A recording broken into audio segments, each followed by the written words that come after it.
স্বৈরাচার শেখ হাসিনা দেশত্যাগের পর আইনশৃঙ্খলা বাহিনী থেকে শুরু করে দেশে বিভিন্ন সেক্টরে বিশৃঙ্খলা শুরু হয়।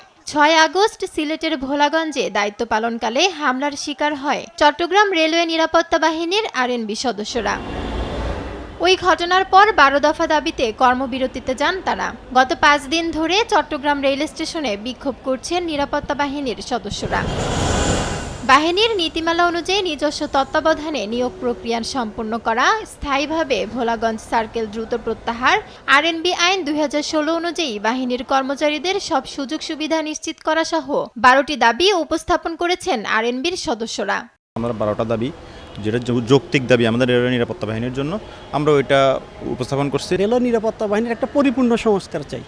পরিপূর্ণ সংস্কারের মধ্যে আমাদের অনেক রকমের সমস্যা আছে। আমাদের বেতন বৈষম্য আছে, আমরা শৃঙ্খলা বাহিনী, আমাদের ঝুঁকি ভাতার প্রয়োজন আছে, আমাদের স্টাফগুলো বিভিন্ন জায়গায় আহত নিহত হচ্ছে, তারপর আমাদের রেশনিং সুবিধা নেই। যতদিন আমাদের দাবি পূরণ না হবে ততদিন আমাদের দাবিটা চলতেই থাকবে।